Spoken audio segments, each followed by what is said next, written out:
నమస్తే image news కి స్వాగతం. నా పేరు యశ్వంత్. బిక్కవోలు మండల పరిషత్ కార్యాలయం నుంచి మెయిన్ రోడ్ వరకు స్వచ్ఛాంధ్ర స్వర్ణాంధ్ర కార్యక్రమం నిర్వహించి ర్యాలీగా అన్ని శాఖల ఉద్యోగులు ఈ కార్యక్రమంలో భాగస్వాములయ్యారు.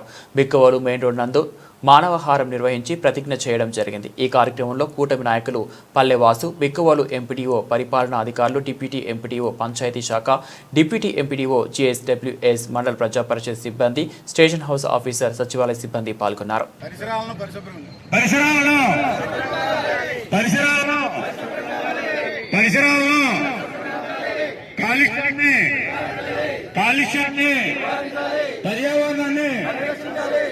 పర్యావరణాన్ని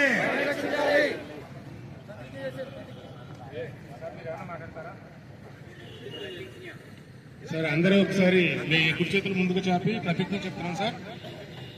నేను నా పరిసరాల పరిశుభ్రత కొరకు ప్రతిరోజు కొంత సమయం కేటాయిస్తానని నా వంతు కృషిగా స్వచ్ఛత కార్యక్రమాల కొరకు శ్రమదానం చేసి పరిశుభ్ర ఆంధ్రప్రదేశ్ సాధించే సంకల్పానికి కట్టుబడి ఉంటానని ఈరోజు పరిశుభ్రత గురించి నేను వేసిన ఈ ముందడుగు ఆంధ్రప్రదేశ్ రాష్ట్రాన్ని శుభ్రపరచడంలో సహాయం చేస్తుందని నమ్ముతూ ఈ రోజు నుండి నా తోటి వారికి కూడా పరిసరాలు మరియు నివాసాల ద్వారా ఉత్పన్నమయ్యే వ్యర్థాలను వనరులుగా ఉపయోగిస్తూ స్వయం ఉపాధి